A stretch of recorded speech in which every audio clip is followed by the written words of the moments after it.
Hi friends, welcome to our channel. இன்றைக்கி நம்ம இந்த வீடியோவில் நல்ல ஹெல்தியான முருங்கைக்கீரையை வச்சு ஒரு குழம்பு ரெசிபி தான் பார்க்க போகிறோம். இதுக்கு தேவையான பொருட்கள் பார்த்துடலாம். ஃபஸ்ட்டு சின்ன வெங்காயம் வந்து ஒரு 20 சின்ன வெங்காயம் உரித்து வச்சுருக்கு. அதுக்கப்புறமா ஒரு பத்து அளவுக்கு தேங்காய், ஒரு ஸ்பூன் துவரம்பருப்பை வந்து நல்லா தண்ணியில் ஒரு 10 நிமிஷமாக ஊற வச்சு அதை எடுத்து வச்சுருக்கேன். ஒரு ஸ்பூன் சீரகம், அரை ஸ்பூன் மிளகு, அதுக்கப்புறமா ஒரு ஸ்பூன் வரமிளகாத்தூள், 2 ஸ்பூன் அளவுக்கு தனியா பவுடர், ஒரு 1/4 ஸ்பூன் அளவுக்கு மஞ்சள் தூள், இது கூட ஒரு கொத்து அளவுக்கு நம்ம கருகாப்பிலையும் இதில் ஆட் பண்ணிக்கலாம்.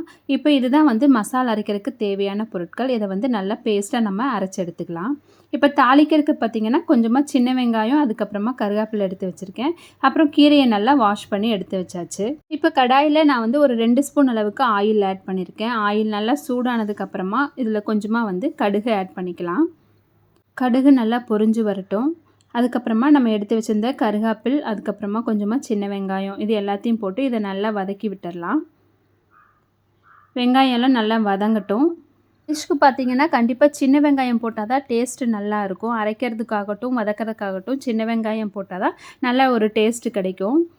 வெங்காயம் நல்லா வதங்கினதுக்கப்புறமா நம்ம அரைச்சி வச்சுருந்தோம் இல்லையா, அந்த பேஸ்ட்டை வந்து இதில் ஆட் பண்ணிக்கலாம். இதில் வந்து நம்ம துவரம்பருப்பு ஆட் பண்ணியிருக்கோம். அதனால் வந்து குழம்புக்கு நல்லா வந்து கெட்டி கொடுக்கும். அதுக்காக தான் வந்து நம்ம துவரம்பருப்பு இதில் ஆட் பண்ணியிருக்கோம். இதுக்கு தேவையான அளவுக்கு தண்ணி ஊற்றி நல்லா மிக்ஸ் பண்ணிக்கலாம். கொஞ்சம் அதிகமாகவே இதில் தண்ணி ஊற்றிக்கலாம். துவரம்பருப்பு இருக்கிறதுனால குழம்பு நல்லா கெட்டியாகி வரும். கொதிக்க கொதிக்க தான் வந்து இது நல்லா கெட்டியாகி வரும்.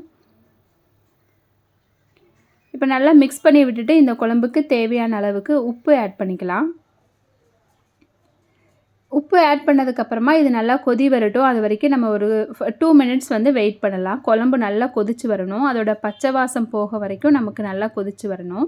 பாருங்கள், இப்போ நல்லா இந்த அளவுக்கு குழம்பு கொதிச்சு வந்துருச்சு. குழம்பு நல்லா கெட்டியும் ஆயிடுச்சு.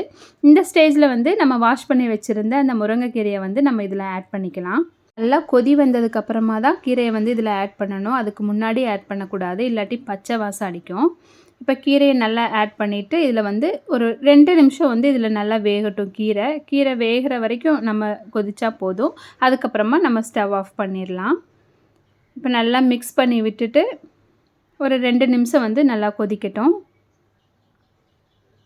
பாருங்கள், இப்போ நல்லா குழம்பு கொதி வந்துருச்சு. இப்போ நம்ம வந்து ஸ்டவ் ஆஃப் பண்ணிடலாம். அவ்வளோதான், நல்லா ஹெல்த்தியான முருங்கைக்கீரையை வச்சு ஒரு சூப்பரான ஒரு குழம்பு ரெடி ஆகிடுச்சு. இந்த கீரையில் நம்ம எப்போவுமே பொரியல் தான் செய்வோம். இந்த மாதிரி குழம்பு ஒரு தடவை ட்ரை பண்ணி பாருங்கள். சூப்பராக இருக்கும். நல்லா டேஸ்ட் வைஸும் ரொம்ப நல்லாயிருக்கும். நல்லா ஹெல்த்தியும் கூட. கண்டிப்பாக நீங்களும் ட்ரை பண்ணுங்கள். இனி நெக்ஸ்ட் வீடியோவில் பார்க்கலாம். தேங்க்ஸ் ஃபார் வாட்சிங்.